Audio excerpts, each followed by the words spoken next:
para ser consciente de todo lo que me paso. Sí, no voy a cumplir ninguno de los puntos que tenía puestos. Pero vamos a empezar. Primero nos vamos a trasladar a Pasadena, ¿no? ¿Se ve bien? No. Pues hay muchas así, ¿eh? ¿Podemos apagar una luz o algo? Sí. Muchas gracias. ¿Mejor? Salvador, héroe. Perfecto. Un aplauso. Bueno, como decíamos, nos trasladamos a Pasadena. Ahí es la ciudad donde vive nuestro querido amigo Howard Wolowitz. De aquí, ¿cuántos no han visto nunca la serie de Big Bang Theory? Bueno, poquitos. Tampoco va a ser muy orientada a ello, pero bueno, seguramente algunos chascarrillos os los perdáis. Intentaré que no sea así. ¿Vale? Howard es un ingeniero que recibió la llamada de la NASA, ¿no? Entonces al final se fue con la NASA junto con un montón de científicos, un montón de astronautas, todos enamorados de las matemáticas. Entonces, obviamente, como son enamorados de las matemáticas, en algún momento empezaron a hablar de teoría de categorías. Luego de la charla, Howard quedó algo más o menos así. Entonces dijo, en cuanto vuelva, en cuanto llegue a la Tierra, le voy a preguntar a mis amigos, que son todos físicos teóricos, que me expliquen qué es esto de teoría de categorías. Entonces Sheldon dijo, yo te lo voy a explicar. Mira, es muy fácil, vamos a empezar por lo más sencillito, que es una mónada es solamente un monoide en la categoría de los endofunctores. ¿Cuántos nos hemos quedado sin entender nada? Vale, eso está bien. Hay muchos que no levantan la mano porque seguramente saben más que yo, así que estamos bien. Yo también me quedé exactamente igual cuando vi esta frase por primera vez. Y ya que estamos hablando de mí, pues me voy a presentar, ¿vale? Yo soy Nicolás Patarino, mi Twitter es npatarino, y lo único que tenéis que saber de mí, porque voy a ser bastante cortito, es que soy argentino, que hablo mucho, que soy de River, y que estoy trabajando en Twenty. Vale, para los que me vais a hacer las preguntas, voy a responder las dos preguntas que hacen siempre. Una, no, ya no se pueden descargar las fotos de Twenty. Y segundo, sí, en Twenty mola mucho trabajar. Es más, estamos contratando como siempre. Así que si alguno quiere ser parte de este fabuloso equipo, que es en el que estoy yo, o cualquiera de los otros equipos que tenemos en Twenty, pues simplemente puede ir a esta URL, que después colgaré las slides, y aplicar lo que quiera. Si alguno tiene cualquier duda, cualquier cosa que quiera preguntarme sobre cómo es el proceso, sobre cómo se trabaja o cualquier cosa que quieran saber, me pueden contactar a mi Twitter de npatarino o a mi correo que es npatarino@gmail.com. ¿Vale? Volvemos a cómo estábamos antes, ¿no? Que esto no se entiende nunca. Por eso lo que vamos a hacer es empezar desde el principio. Para empezar desde el principio, le pregunté a mucha gente qué es teoría de categorías. Y todo el mundo me respondía, teoría de categorías es la matemática de las matemáticas. Bien. O me respondía, la categoría es el estudio de cómo las cosas se componen, evitando los detalles, solamente centrándonos en las abstracciones. Bien. La teoría de categorías es un grafo. Los nodos son objetos y los enlaces son métodos. Vale, todo esto está muy bien, pero para la gente que no tenemos ni idea de matemáticas, pues se nos queda un poco lejos, ¿no? Y entonces todo esto vino Beverly, que es la madre de Leonard, y dijo, aquí hay un problema que es un poco de base, ¿no? Normalmente cuando estamos en el colegio, lo que nos enseñan a nosotros, no sé si supongo que todos habéis tenido esa sensación, ¿no? De que llegás el primer día del curso de matemáticas al colegio y te dicen, bueno chicos, todo lo que estudiamos el año pasado, no era verdad. Vamos a hacerlo otra vez mejor, ¿no? Al final lo que suele pasar es que lo que se hacen son simplificaciones a las abstracciones que nosotros queremos estudiar realmente, ¿no? Como el cerebro humano va, cuando somos más pequeños, pues va cogiendo abstracciones de un nivel en un nivel, pues lo que se hace es plantearlo de esa forma, ¿no? Porque al final lo que se llama una enseñanza vertical, donde cada año vas aumentando los conocimientos que tenías el año anterior. Pues eso es un poco lo que vamos a intentar hacer aquí. Para esto, lo primero que he empezado, bueno, el disclaimer, obviamente es muy importante, que cualquier persona que sepa realmente qué es una mónada, qué es teoría de categorías, vais a llorar con esta charla. ¿Por qué? Porque es una simplificación bastante grande, es como el primer pasito para poder entender después lo que es teoría de categorías. Y aquí yo tengo fe, que he visto varios de que están por aquí, que saben mucho de teoría de categorías, así que si cuando me hagáis preguntas, se las pasaré a ellos seguramente. ¿Vale? Primero que todo, también hay que luchar contra lo que se llama la maldición de las mónadas. ¿Sabéis lo que es la maldición de las mónadas?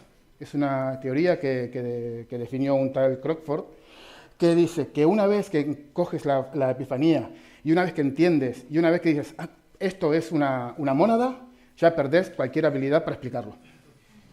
Entonces, por eso conmigo pueden estar tranquilos, porque yo todavía no soy capaz de entender las mónadas al 100%, entonces no vas a tener ningún problema con eso. Vale, ¿cuántos de aquí programan orientados a objetos? Pues casi todos, bien.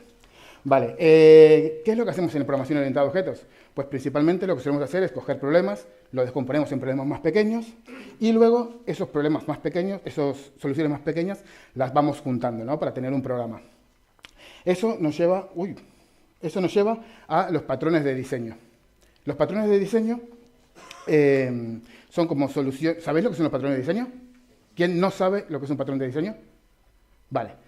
Simplemente te lo digo rápido, son como soluciones predefinidas para intentar resolver un problema que sea común, ¿no? Que la gente suele tener un problema recurrente, pues hay como patrones que los intentan resolver. Vale, no me voy a extender más porque vamos un poquito mal de tiempo. ¿Qué nos ofrecen los patrones de diseño? Pues nos ofrecen soluciones y nos ofrecen vocabulario. Lo segundo siempre me gusta remarcarlo porque muchas veces nos quedamos en las soluciones y nos olvidamos de vocabulario. El vocabulario es muy importante porque todos los patrones de diseño tienen que tener una serie de componentes, cada componente tiene que tener un nombre. Entonces yo, si entro a un código que nunca he tenido contacto con él y de repente veo el user builder, pues yo puedo intuir que ahí hay un patrón builder que se está utilizando por detrás. Entonces al final está guay. ¿Qué pasa? Pues que eso también puede traer problemas, que si yo de repente leo un user builder y luego no hay un patrón builder, pues estamos generando ahí alguna serie de conflictos, ¿no? Pero bueno, continuamos. Como Sheldon no fue capaz de explicar qué era teoría de categorías, Bernadette dijo, yo lo voy a explicar. Yo acabo de ser madre, por lo cual soy bastante pedagoga últimamente, entonces tengo la capacidad de explicarlo de una forma un poquito más llana. Así que vamos a ello. Le dice, Howard, ¿te acordás cuando estaba Sheldon jugando a un jueguito con el móvil y de repente dijo, ¿pero qué hago yo jugando con el móvil? Debería comprarme una consola, ¿no? Y fue a mirar y dijo, yo creo que me voy a comprar una Xbox. Entonces llamó a Amazon y se la mandaron en una cajita. Le mandaron la Xbox en una caja. Pero de repente él no sabía si quería la Xbox o la PS4. Por lo cual, ¿qué hizo? Pues la devolvió. Pues llamó a Amazon y dijo, mira, te la voy a devolver, yo te mando la caja con la Xbox y tú me la devuelves con la PlayStation. Pero ¿qué pasa? Que aún así seguía con dudas. Dijo, pues yo creo que realmente lo que realmente quería era la Xbox. Entonces la volvió a mandar a Amazon, pero como en Amazon les encanta gastar cajas, porque lo habréis visto, ¿no? Que tenéis un boli así chiquitito y mandan una caja así de grande, lo que han hecho es mandar esa caja que le había llegado de otro pedido, la guardaron en otra caja. Entonces lo hicieron mal, pero tenían una caja dentro de otra caja. Entonces estaba Sad Hulk y dijo, ¿por qué tengo que tener una caja dentro de otra caja? Entonces lo que hizo fue enviarse otra vez a Amazon y Amazon lo que hizo fue devolverle el producto bien, ¿no? Solamente una sola caja. Vale, ¿os acordáis de esto? Dijo Bernadette. Dijeron, sí, claro que nos acordamos de eso.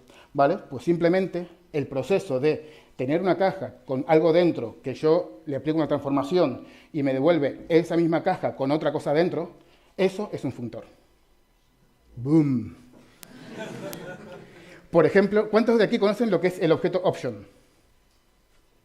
Vale, mitad y mitad, un poquito más de la mitad, pero bien.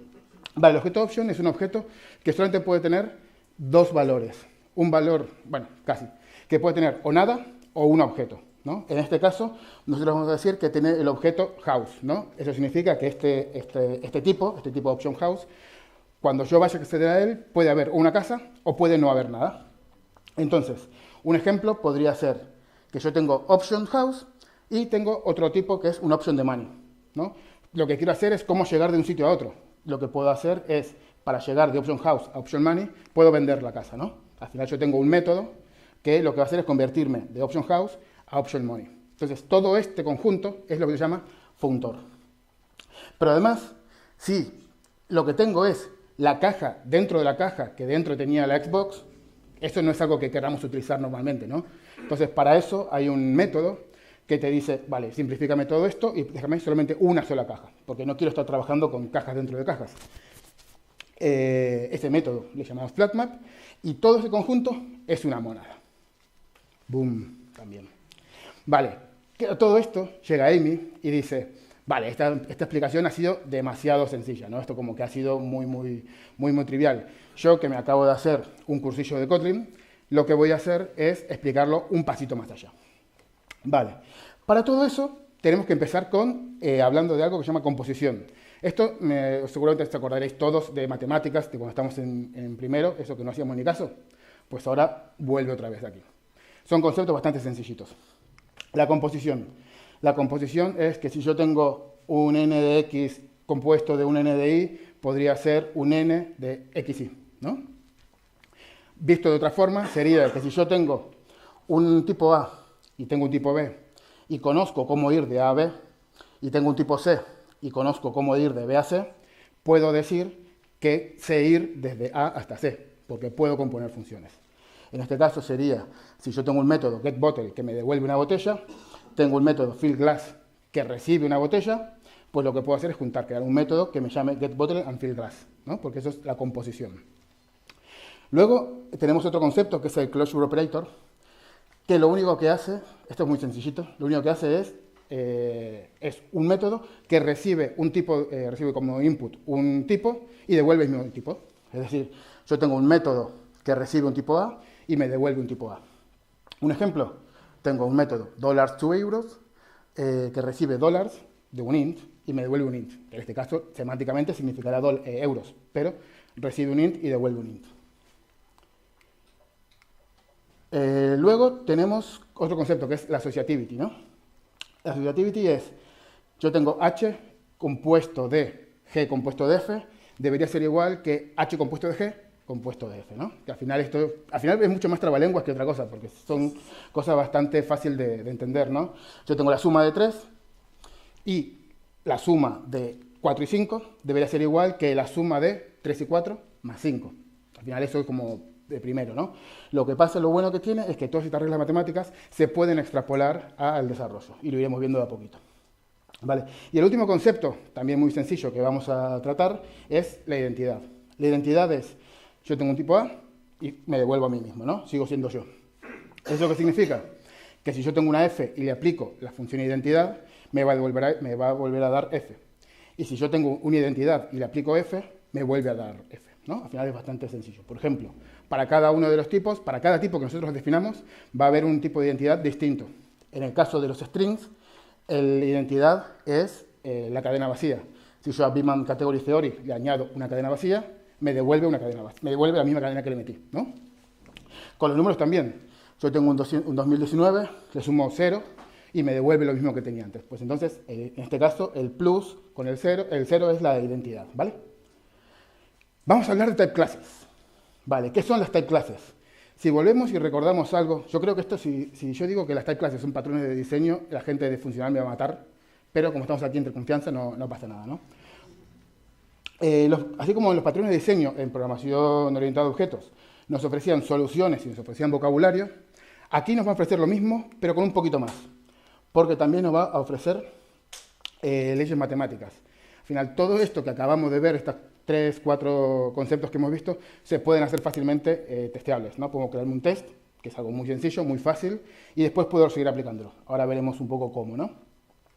Y también nos trae independencia de las librerías, independencia de la tecnología, independencia del lenguaje, porque estas son reglas matemáticas y las reglas matemáticas son universales. Entonces nos da un poco igual el lenguaje que sea. Hay una cosa que a mí me encanta de cuando hablamos de patrones de diseño, que los patrones de diseño es una analogía que me gusta un montón porque viene de los patrones de costura, ¿no? Al final los patrones de costura son patrones que tienen soluciones predefinidas que hay que recortar un poquitito y que hay que adaptarlas para cada problema. Pues los patrones de diseño en nuestro caso son exactamente igual. Nosotros no tenemos un patrón genérico, no tenemos un objeto que podamos importar como patrón y ya nos va a resolver el problema. Lo que tenemos son conceptos, formas de resolver ese problema y que tenemos que dar una vueltecita, ¿no? Si de repente estamos haciendo un singleton, pues tenemos que hacer un singleton para el lenguaje que tenemos o para el problema que queremos resolver, o el builder no es un builder genérico, va a ser un builder para cada tipo de objetos, ¿no? Entonces, con la teoría de categorías y lo que vamos a ver ahora, todo este tipo de type classes, lo que haríamos es abstraernos un poquito más. Es decir, al final todo esto, todo teoría de categorías, es abstraerse a lo máximo posible. Es decir, yo tengo aquí dos usuarios y yo quiero ser capaz de que no me importe qué es ese usuario. Yo lo quiero envolver en una caja que tenga una serie de propiedades matemáticas y yo voy a trabajar con las cajas. Me da igual lo que haya dentro. Ya las cosas que quiera hacer, las operaciones que quiera hacer con las cosas que están dentro, pues yo las dejo para un pasito más adelante. Yo lo que quiero es siempre trabajar, intentar trabajar siempre con cajas. Vale. ¿Qué type classes vamos a ver hoy?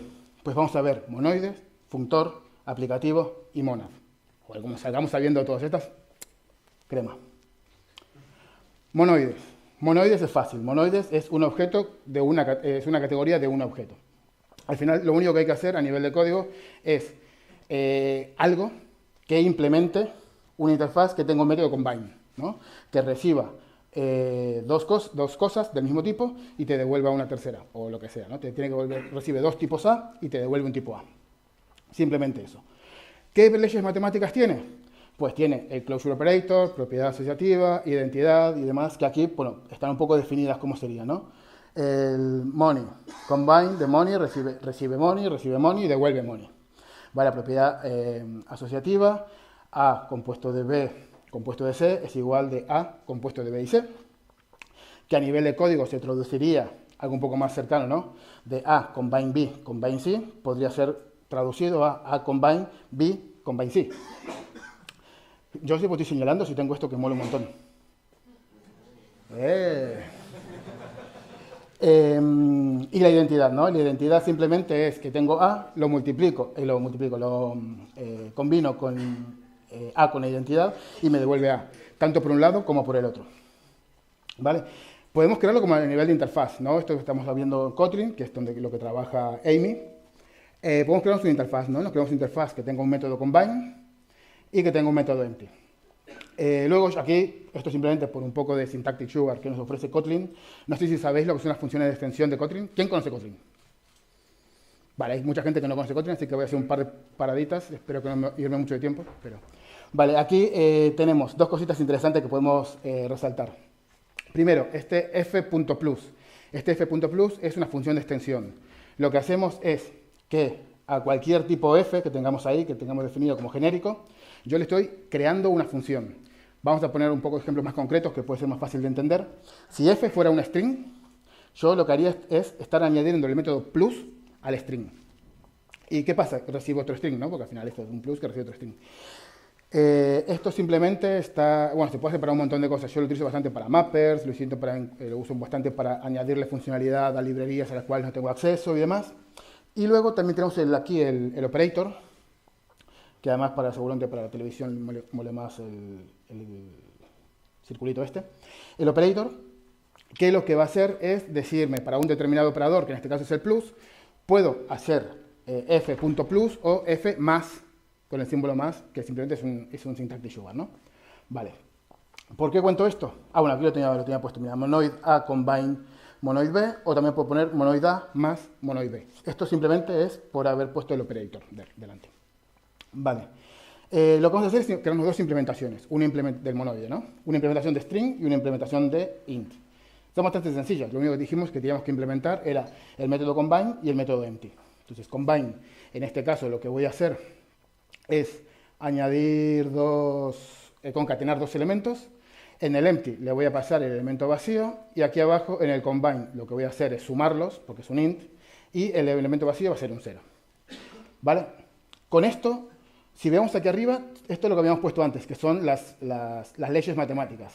Estas leyes matemáticas se pueden transformar en métodos de test. En este caso vamos a crear unos métodos de test que son un poco más genéricos. Vamos a tener el associativity low y identity low.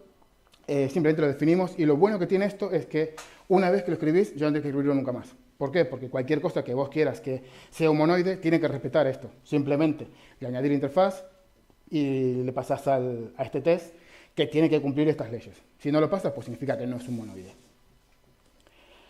Un ejemplo de cómo se pasarían, pues aquí tenemos el string monoide que nos hemos creado antes, llamamos a la identidad, llamamos a la identidad del monoide, lo mismo para associativity, ¿no? Y al final lo bueno que tiene es que yo cada vez que me vaya creando un monoide, lo único que tengo que hacer aquí es añadir la llamada a la ley y comprobar que el test pasa. Si el test pasa, significa que eso sí que es un monoide. Si no, no lo es. Si alguno ve algo un poco raro de toda esta forma de poner los tests, es simplemente que estamos aquí utilizando Kotlin Test, que te da como también una posibilidad de hacer algo un poco más funcional. Aquí he puesto valores a pelo, ¿no? Hedy Lamarr, 1914, Griswold y Hopper, de 1906. Pero con este sistema de testing que tenemos con Kotlin Test, pues lo que podemos hacer son property-based testing, ¿no? Que simplemente en vez de poner solamente un solo atributo, pues él es capaz de generarme strings aleatorios con cualquier tipo de longitud, con un montón de caracteres extraños, y esto siempre debería respetar estas leyes, ¿vale? Continuamos. ¿Cómo podemos utilizarlo? ¿Qué ejemplo práctico podría tener? Pues Leonard no sabe nada de deportes. Entonces dijo, yo lo que no sé es cómo se cuentan los puntos en fútbol americano, así que vamos a utilizarlo. Tenemos la clase points, que recibe un int, y luego tenemos un par de métodos que lo que van a hacer es crearnos esos points, ¿no? Tenemos el touch point, el touchdown, que nos devuelve 6 puntos, field goal 3 puntos y safety 2 puntos. Vale, simplemente lo que hacemos es crearnos un monoide para esa clase, que en este caso nos llamamos points monoid, y tenemos que implementar esos dos métodos que dijimos, el combine y el empty. El combine, en este caso, lo que va a hacer es acceder a los puntos de esos dos objetos y sumarlos. Y en el empty es crearle un elemento que se llama points0. ¿Cómo se utilizaría? En este caso, por el lenguaje que tenemos y como es Kotlin, podríamos hacer como points monoid y dentro de ese contexto, points touchdown más field goal, y sabemos que eso va a estar utilizando todo el monoide que nosotros hemos definido para este ejemplo. ¿Vale? Y al final imprimiría points 9, me he ido a otro lado. Por lo cual este chico ya está enamorado del fútbol. Ya lo entiende, ya es capaz de implementarlo. No sé si me estáis siguiendo, ya estáis perdidos o vamos bien. ¿Quién está súper perdido ya? Bien, nadie, ninguna mano. Eso da vergüenza. Vale, functores. Ahora vamos a los functores.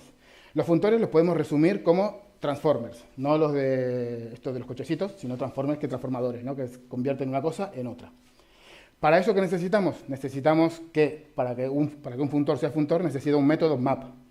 Que ese método map va a coger un elemento de tipo A, va a aplicarle el método map y va a devolver un tipo B. En este caso, las leyes que tenemos, pues casi como las de antes, asociatividad, composición y identidad. No vamos a entrar a mirarlas porque son las mismas que antes. Al final, todas estas leyes las definís una vez y después hay que hacer alguna pequeña modificación, si es un monoide o es un funtor o lo que sea, pero incluso algunas veces ni siquiera hace falta y depende del lenguaje. Es muy sencillo. Vale, tenemos en este caso la interfaz funtor. La interfaz funtor va a tener map y el identity, y ese and then simplemente es otro syntactic sugar que yo me he creado para que no quede tanto corchete, corchete, corchete y sea muy funcional. Nosotros somos gente de programación orientada a objetos, entonces el and then nos suele gustar. ¿Vale? Podemos crearnos. No sé si antes comenté que estamos hablando del objeto option. El objeto option es un funtor. ¿Sí?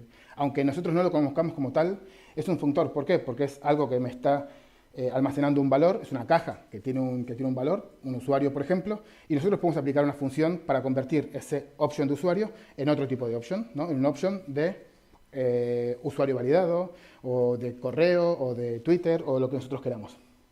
Entonces, aquí lo pongo simplemente para que sepáis, para que veáis que es muy fácil crearlo en Kotlin, por ejemplo, en Kotlin y en algunos otros lenguajes también. Bueno, otros lenguajes incluso más fáciles. Lo único que necesitamos, para los que no conocíais Kotlin, Sealed Class es una clase que solamente puede tener es como un enumerado, ¿no? Como el típico enumerado de toda la vida, pero con un poquito más de power. En este caso lo que vamos a hacer es crearnos dos tipos, el tipo SOM y el tipo NON. El tipo SOM puede tener valor, el tipo NON no va a tener ningún tipo de valor. Entonces nosotros cuando instanciemos un objeto de tipo option, le vamos a pasar o nada o le vamos a pasar un objeto, ¿no? Entonces, en este caso lo que tenemos que hacer es crearnos el método map. Para crearnos el método map lo podemos implementar, ¿no? La implementación sería, ahí tenemos un when. Este when simplemente es como si fuera un if, ¿no? Es como un if, bueno, un switch, perdón, como un switch, el típico switch de toda la vida. Lo que pasa es que cuando está igualado aquí a la izquierda, es muy estricto. Entonces no nos va a dejar aquí poner nada, no nos va a dejar aquí saltarnos ninguno de los tipos que nosotros hemos definido. Simplemente cosas de Kotlin, ¿no? Que está bastante guay. Entonces, en este caso, si no tenemos nada, si nosotros somos un objeto, nos llaman al map y no tenemos nada dentro, pues lo que vamos a hacer es devolver nada, ¿no? Porque no tenemos que mapear nada, que no somos nada. Quedó muy metafórico, ¿no? Esto quedó, no somos nada, este mundo. Vale, no tenemos nada dentro, por lo cual también quedó peor. No tenemos nada dentro. Vale, none, es none, entonces devolvemos un none. Si nosotros sí que tenemos algún contenido dentro, lo que vamos a hacer es aplicar la función que nos acaban de pasar. Nos acaban de pasar una función de transformación que recibe un f y te devuelve un b, pues lo que vamos a hacer es transformar el valor que nosotros tengamos dentro. Por lo cual ya estamos devolviendo una opción de b. ¿Bien? ¿Me seguís? ¿Sí? Perfecto. Vale, el líder es un objeto parecido. El líder es otro objeto que también en este caso es un funtor que nos hace más o menos lo mismo. Pero en lugar de ser como el option que tenemos o nada o algo, en este caso vamos a tener o algo u otro algo, ¿no? Se suele utilizar bastante para modelar errores, ¿no? Por un lado puedo tener o el valor correcto o un valor inválido, y ese valor inválido puede ser un error. Y ese error yo puedo crearme pues, mi jerarquía como quiera. Puede ser una seeded class, puede ser una data class, puede ser una clase normal, puede ser lo que quiera, ¿no? Entonces, en este caso es exactamente igual. Tenemos que creamos el método map porque queremos que sea un funtor. En este caso, en vez de llamarse some y none, se llama left al caso negativo, por convenciones de esta gente de funcional, y right para el caso positivo, en el caso que haya ido todo bien. Y si es left, pues nos devolvemos a nosotros mismos, y si es right, lo que hacemos es aplicar la transformación que nos acaban de pasar. Vale, entonces parece sencillito, ¿no? Simplemente lo que hemos hecho es añadir un método y ya tenemos un funtor. Ya es considerado un funtor, ¿por qué? Porque cumple una serie de leyes matemáticas. Aquí están las leyes matemáticas, cómo serían para el funtor, y yo no sé si las tenemos aquí aplicadas. Simplemente es un poco como lo que teníamos antes, ver si estas funciones, si estos funtores que nos acabamos de crear son capaces de cumplir y satisfacer estas reglas matemáticas. ¿Vale? ¿Cómo se utilizaría? Pues tenemos un some de Leibniz y un none. Entonces lo que hacemos es transformamos el primer elemento, los dos le llamamos con la función capitalize, que lo que haría es ponerlos todos en mayúsculas, y en un caso me lo devuelve transformado, que, joder, lo puse mal, vale, imaginaos que está todo con mayúsculas, ¿vale? Y en el otro lado no me devuelve nada, ¿por qué? Porque no lo ha mapeado. Vale, el aplicativo, ya nos hemos cargado el monoide y el funtor, ahora vamos a ir a por el aplicativo, ¿no? El aplicativo es un box combiner, ¿no? Es un poco lo que teníamos antes, ¿no? Tenemos dos cajas, que tenemos cosas dentro, es decir, volvemos atrás, es el funtor, tengo una caja y le quiero aplicar una transformación a lo que haya dentro de la caja. En el aplicativo yo tengo dos cajas y quiero que se apliquen entre sí, ¿no? Quiero que en alguna de las dos tiene una función, tienen cosas y quiero como que juntarlas. Pues con eso lo puedo hacer, ¿no? Aquí hay que definir un método que se llama el método up y el método pure. El método up recibe una caja de tipo B y me devuelve una caja de tipo C. Y el pure simplemente es cómo construir esa caja. Yo te puedo dar un user y yo quiero que me devuelvas ese user en una caja. Yo te voy a decir de qué tipo es la caja, pero nada más. Yo simplemente quiero que me digas cómo construir esa caja.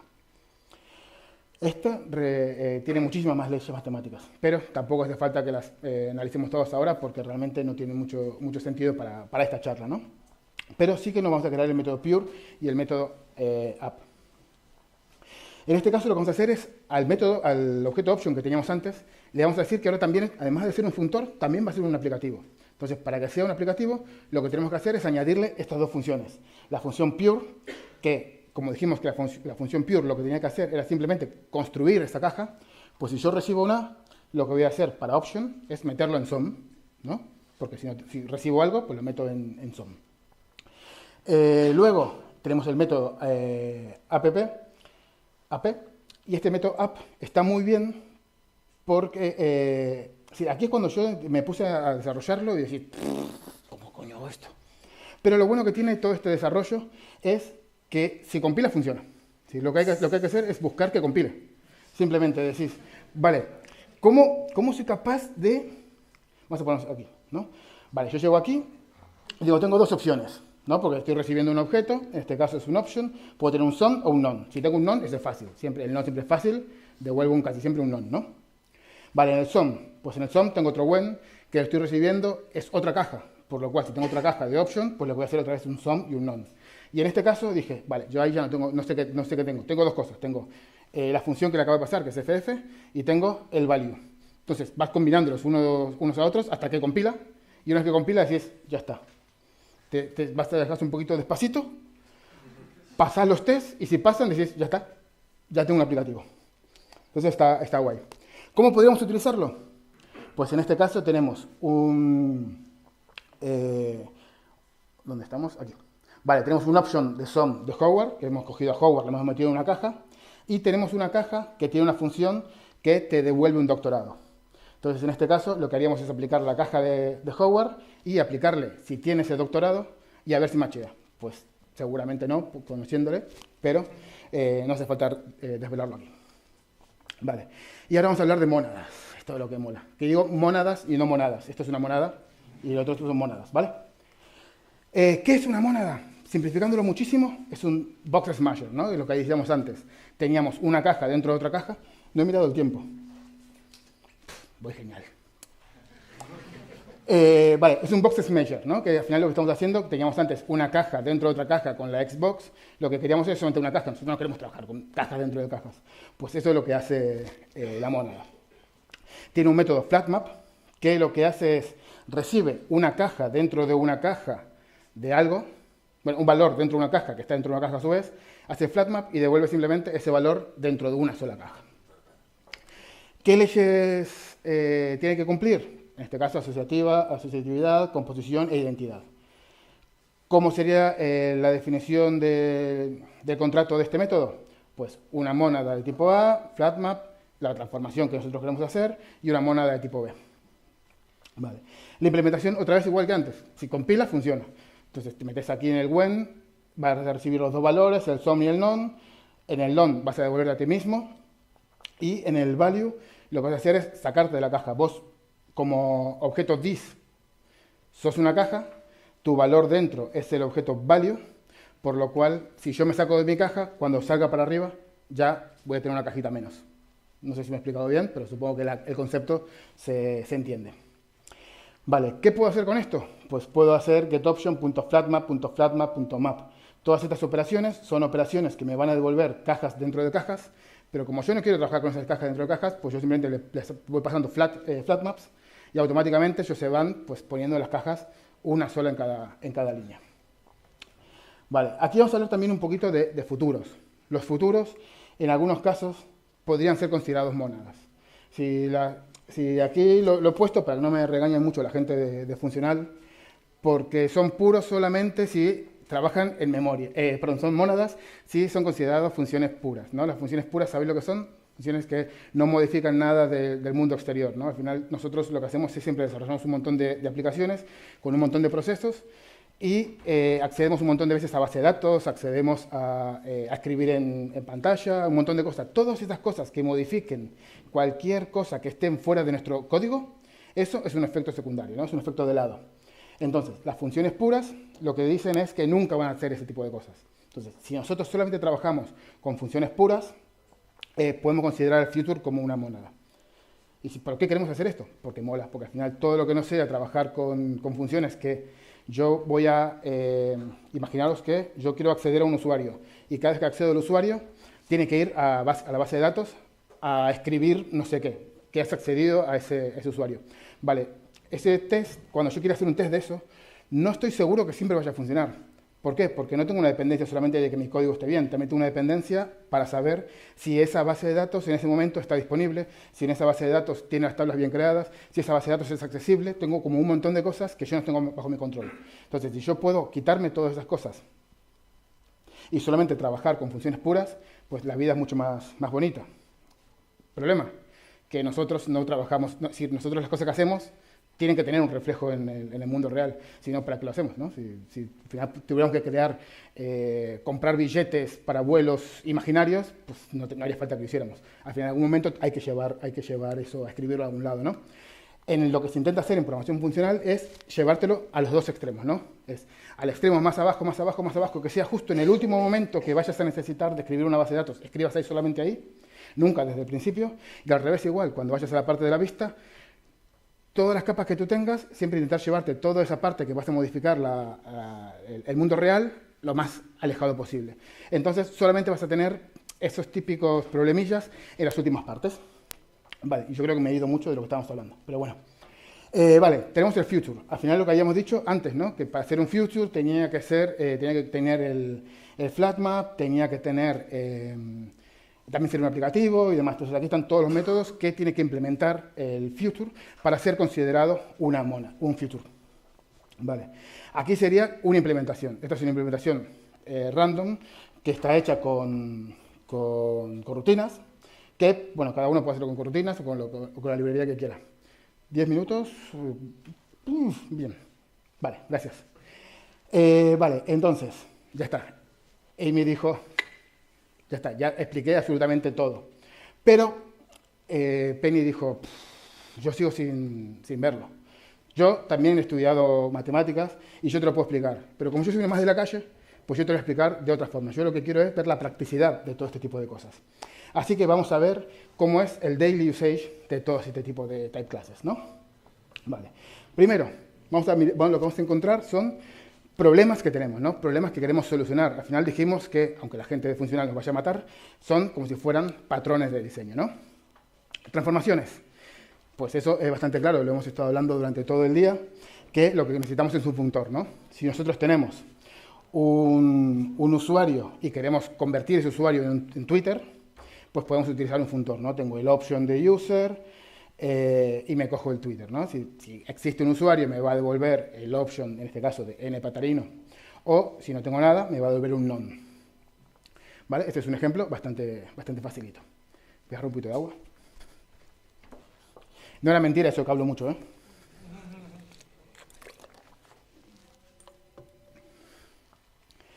Vale, error handling. Aquí vamos a algo que es bastante interesante.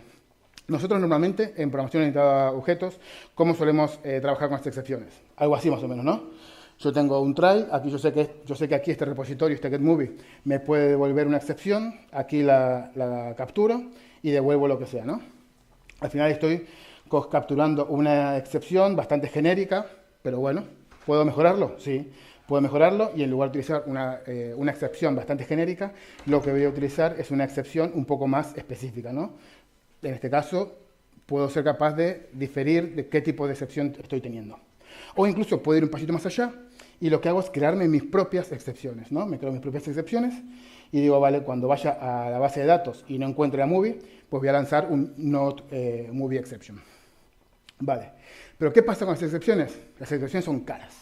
Las excepciones son caras, no porque cuesten dinero, pero sí que cuestan trabajo, ¿no? Porque al final, cada vez que nosotros estamos lanzando un throw de una excepción, a menos que lo hagamos con unos argumentos específicos que te evitan esto, lo que hace es recorrerse todo el stack trace que tenemos para crearte un objeto con todo ese stack trace, ¿no? Porque al final cuando te salta el error, a ti te sale todo ese stack trace. Eso significa que lo que ha hecho es coger todo el stack trace, recorrerlo y copiártelo simplemente, simplificándolo un poco, ¿no? Entonces, esto es caro.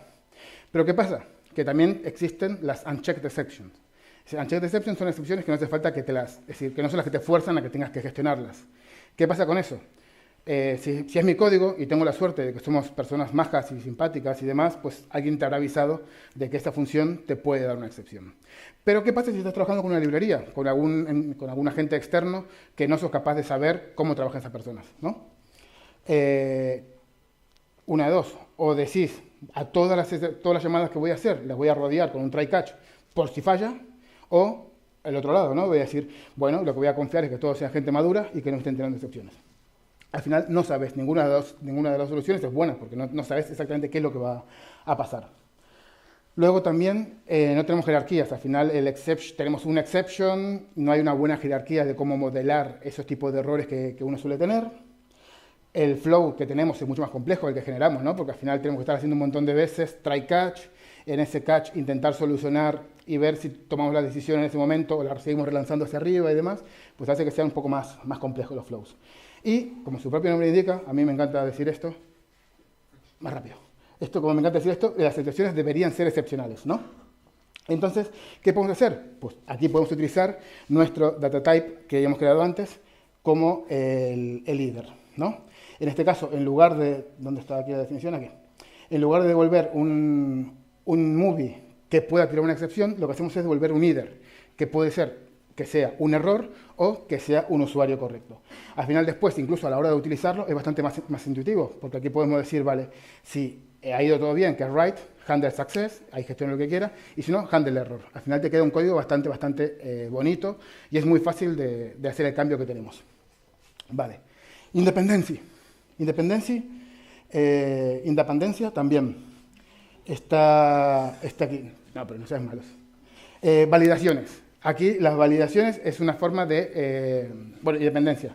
Lo que podemos hacer es validar cosas, ¿no? Nosotros muchas veces tenemos que validar un montón de campos y podemos aprovecharnos del aplicativo en este caso para poder hacer esas validaciones que sean independientes. Yo tengo que hacer 4 validaciones, que ninguna depende entre sí, pues puedo hacer las 4. No significa que sean concurrentes, sino que significa que se pueden hacer completamente independientes. Aquí podéis ver que esto es un poquito raro, ¿no? Pero aquí lo que estamos haciendo es, tenemos aquí un int validator, un boolean validator, un double validator. En el int es valid distance, is valid to be in the breeze path, is valid to angle TV. Esto lo que está haciendo es comprobar si la distancia al radiador es correcta, comprobando si estamos en el path correcto de la corriente de aire y si el ángulo de televisión está bien para validar si es o no el sitio de Sheldon. ¿Vale? Aquí lo bueno que tenemos es que podemos hacer el primer validador, se lo aplicamos al segundo, se lo aplicamos al tercero, y aquí vamos a utilizar, esto es un truquito de funcional que se llama currificación, que básicamente, por simplificarlo muchísimo, es coge esos 3 atributos y se los pega a Spot, ¿no? Que es el constructor de Spot recibe esos 3 argumentos. Pero ¿cuál es la magia de aquí? Que cada uno de estos elementos devuelve un option. No sé si es un option o un header o lo que sea, que lo bueno que tiene también son intercambiables. Vos podés pasar un option o podés pasar un header porque al final cumplen las mismas reglas. No tienes que estar cambiando nada, solamente como mucho cambiarás la firma. Vale, cada uno de estos elementos te puede devolver un option. Entonces, si todos ellos tienen un sum, lo que va a hacer es ejecutar el constructor. Si alguno de ellos ha fallado, no te va a llegar a ejecutar. ¿Por qué? Porque está así de listo, que dice solamente ejecútate si no has tenido ningún error en todo esto. Entonces, como que es un desarrollo que está siempre orientado a la parte positiva. Es un desarrollo que yo solamente pienso en la parte positiva y voy dejando que las partes negativas se vayan acumulando hasta el momento en el cual yo diga, vale, ya está, ya he dejado pasar mucho este error, ahora es cuando voy a tomar medidas para ver qué es lo que pasa. Y voy un poquito más rápido. Vale. Tenemos este código, ¿no? Muchos me pueden decir, vale, esto no es readable, ¿no? Yo digo que tal vez lo que no es familiar, como dice un amigo Saúl, ¿no? Yo creo que esto no es familiar. Muchas veces nosotros decimos que el for es mucho más fácil de leer que otro tipo de estructuras, pero yo creo que no. Yo creo que estamos acostumbrados a utilizar el for, pero no somos capaces de ver otro tipo de cosas porque no estamos acostumbrados a ellos. Vale, dependencia. La dependencia, lo que vamos a hacer en este caso es Mobile Virtual Presence Device. No sé si os acordáis del capítulo de Sheldon, que se convierte en un robot. Vale, voy a ir bastante rápido porque ya me están regañando. Vale, ¿qué tenemos que hacer? Tenemos un montón de funciones que van a depender unas de otras, ¿no? Tenemos que comprar hardware, que eso me va a dar un hardware. Tengo que armar ese hardware. Tengo que conectar, eso me devuelve un device, ese device lo tengo que conectar a internet, me devuelve un robot y le pongo una camiseta a este robot y tengo un remote Sheldon. Vale. En programación orientada a objetos más tradicional sería algo así, ¿no? Tenemos que estar comprobando constantemente que eso no es null.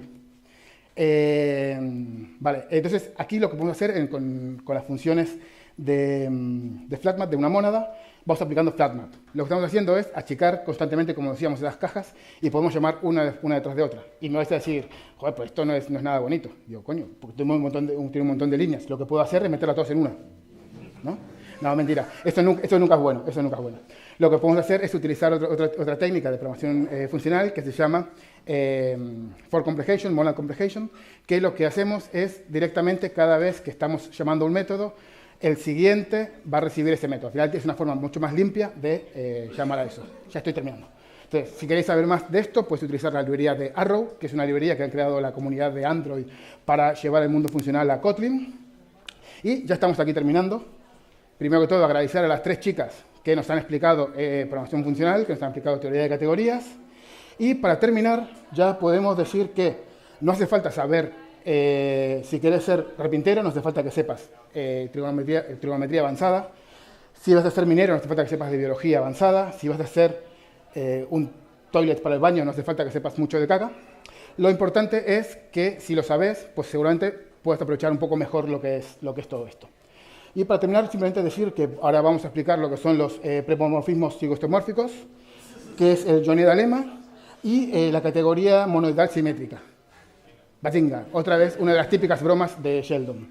Así que, para terminar, esto sí que es de verdad, es una mónada solo es un monoide en la categoría de los endofunctores, y esto significa que una mónada es un monoide que tiene el método combine y el método empty, en la categoría de los endofunctores que tiene el método map, y un truquito que no os comenté es que utilizando combine, empty y map somos capaces de construir el flat map, por lo cual ya no necesitamos nada más. Y no creo que hay tiempo para questions, no sé si no hay.